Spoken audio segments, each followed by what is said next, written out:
સુરતના લિંબાયત વિસ્તારમાં ફરી એકવાર દહેશત ફેલાવનાર બનાવ સામે આવ્યો છે।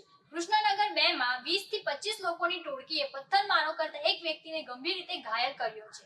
ફરિયાદી દ્વારા જણાવ્યું છે કે ગેરકાયદે દારૂના ધંધા કરનારા 3 કુખ્યાત લોકો રવિ, હરદી અને છાયા આ સમગ્ર હત્યાનો મુખ્ય ભાગ છે। રાત્રે લગભગ 9:30 વાગે થયેલા આ હુમલામાં વિજયસિંહ નામના વ્યક્તિને આંખે પાસે ગંભીર ઈજા થઈ છે। સુરત શહેરના લિંબાયત વિસ્તારનું કૃષ્ણનગર 2 અહીં રાત્રે અચાનક ફાટી નીકળ્યો હિંસાનો માહોલ।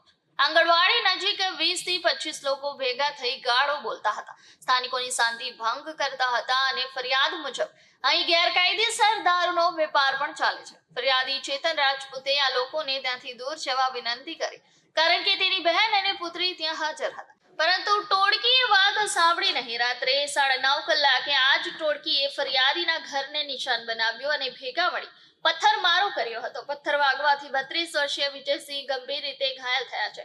ખાસ કરીને તેની આંખ પાસે ગંભીર ઈજા થઈ છે। ઘટનાની જાણ થયા બાદ પોલીસ દ્વારા તપાસ શરૂ કરવામાં આવી છે। મુખ્ય આરોપીઓ રવિ, હદ્દી અને છાયા સહિત 20 થી 25 અજાણ્યા શખ્સો સામે ગુનો દાખલ કરવાની પ્રક્રિયા શરૂ કરવામાં આવી છે।